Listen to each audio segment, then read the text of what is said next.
হজের সময় অনেক মহিলাকে দেখা যায় পর্দার বিষয়ে তারা ততটা যত্নবান নন। হজের সময় কি পর্দার বিষয়ে কোনো শিথিলতা আছে? ভাই ফারুক হাসান, হজের সময় পর্দার বিষয়ে আসলে কোনো শিথিলতা নেই। বাইরে বা অন্য সাধারণ সময় যেরকম পর্দার বিধান আমাদের জন্য প্রযোজ্য, হজের ক্ষেত্রে হাজী সাহেবদের জন্য পর্দার বিধান সমানভাবে প্রযোজ্য।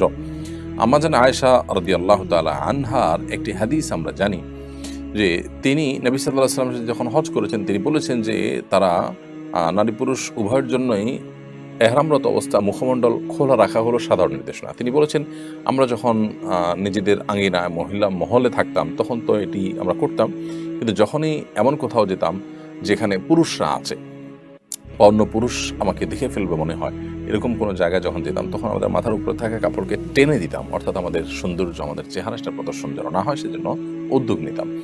তো একইভাবে এ হাদিসের আলোকে বোঝা গেল যে আমাদের মা বোনদের হজের ক্ষেত্রেও পর্দার বিষয়ে দায়িত্বশীল থাকা উচিত। অনেক মা বোন বাইরে পর্দা করলে হজ বা ওমরা করতে গেলে তাদের দেখা যায় তারা পর্দা করার ব্যাপারে যত্নশীল নন। এটি খুবই গর্হিত একটি কাজ। আবার পুরুষ হাজী সাহেবরা অনেকে এই সুবাদে বা এই সুযোগে তারা চোখের জেনা করেন, আল্লাহ তাআলা মাফ করুন আমাদের সবাইকে।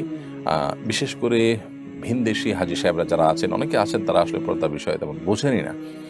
তারা হজ করতে এসেছেন, বিভিন্ন দেশ থেকে এসেছেন, সব জায়গায় মানুষের ধর্মীয় চিন্তা ভাবনা, ধর্মীয় তাদের যে বিধিবিধানগুলো মানার ক্ষেত্রে গুরুত্ব, এটার পরিমাণ সবার মধ্যে সমান নাই। তো কারোর মধ্যে সে ত্রুটি থাকার কারণে তারা হয়তো সেভাবে চলে আসছেন। এই অবস্থায় আমরা অনেকে মনে করি, আমাদের দেশে মেয়েরা মনে করেন যে তাই বোধ হয় হজের ক্ষেত্রে এটা বোধ হয় বিধেয়। আসলে মেয়েরা পর্দার বিধানটা সাধারণ অবস্থা যেমন তারা মেনে চলবেন, হজের ক্ষেত্রেও ঠিক একইভাবে মেনে চলবেন। এবারে দায়িত্বশীল হওয়ার কোনো বিকল্প পথ আমাদের সামনে খোলা না। বিধায় হজ নষ্ট হওয়ার অন্যতম একটা বড় কারণ হলো এই পুরুষদের জন্য চোখের জেনা করা, মেয়েদের জন্য পর্দার ক্ষেত্রে শৈথিল্য প্রদর্শন করা।